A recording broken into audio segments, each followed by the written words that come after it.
How's it going, gamers? Chongo here, and today I've got a gameplay commentary for you guys. The gameplay is of Assassin's Creed 4 on the PC, and today's commentary topic is about microtransactions in retail games, so let's get into it. So if you're unsure of what a microtransaction is, it's a small purchase you can make within a game. So take League of Legends for example, you can pay a certain amount that'll get you more credits, and then you can buy different champions and that sort of thing.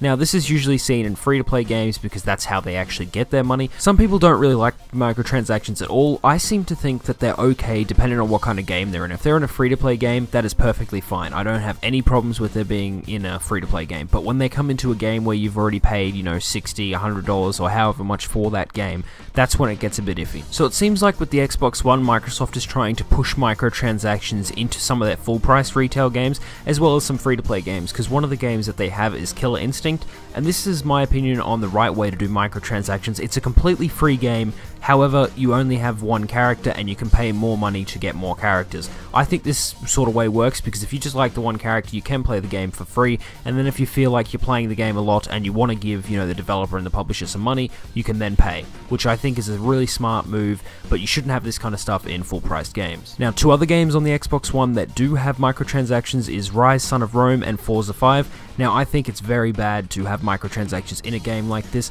Like, for example, with Forza 5, you are able to spend a certain amount of money and it gets you credits, and credits can then be used to purchase better cars. You can still earn credits and basically buy these cars on your own, however, from all accounts, it seems like it takes a long time to do that.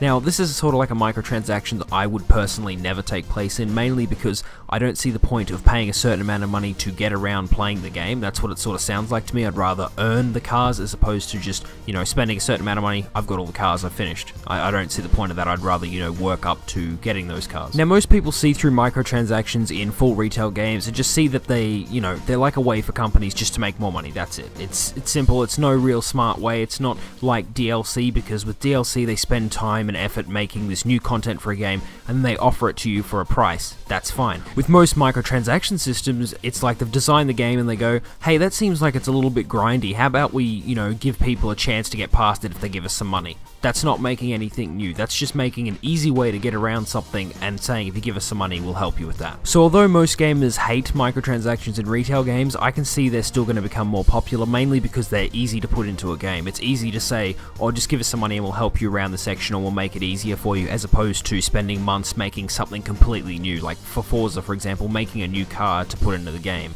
or making a new map pack or anything like that. That takes time, that takes effort, and maybe people won't even end up buying it in the end, whereas a system like this is easy to implement, and, you know, even if, like, I don't know, 10% of people actually use it, that's still a lot of money they got for something that didn't really take them much time to put into a game to begin with.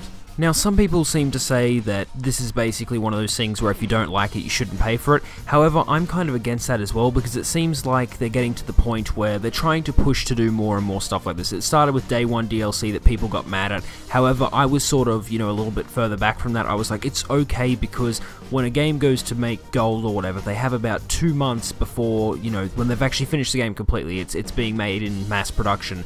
They don't have anything to do, so they can make DLC and then offer it to you on day one. Even though it looks like they cut it out of the game, it's not actually the case. However, with microtransactions, it feels like they may just go out of their way to make something hard and then say, if you give us some money, we'll make that easy for you. That should never ever be the case. It shouldn't, you know, someone shouldn't be sitting there and their whole idea while working on a game team is to make something hard enough that they, you know, that they make you want to give them more money. That shouldn't be how this is going to pan out. So I think in free-to-play games, microtransactions are perfectly fine. I have spent money on League of Legends when I do play that game, and mainly because it's free, I feel like I'm supporting the developer when I do go and pay them money. I don't think, you know, this kind of thing should be in full-price games, because as I said, you paid full price for a game. You want to get the whole experience without having to pay any more money at all. So hopefully I've explained to people what the difference between DLC and microtransactions are, because there seems to be some people who seem to think they're exactly the same, whereas I think DLC is something that's being constructed as, you know, something extra and takes time, it takes effort, and it's fun to actually spend money on, as opposed to a microtransaction, which is something kind of cheap and easy to implement into a game. Anyway, this brings me out of my video on microtransactions in retail games. I hope you enjoyed it. If you did, give it a like, and if you've got any comments, put them down below, and if you want to join the Gamerhood, just subscribe.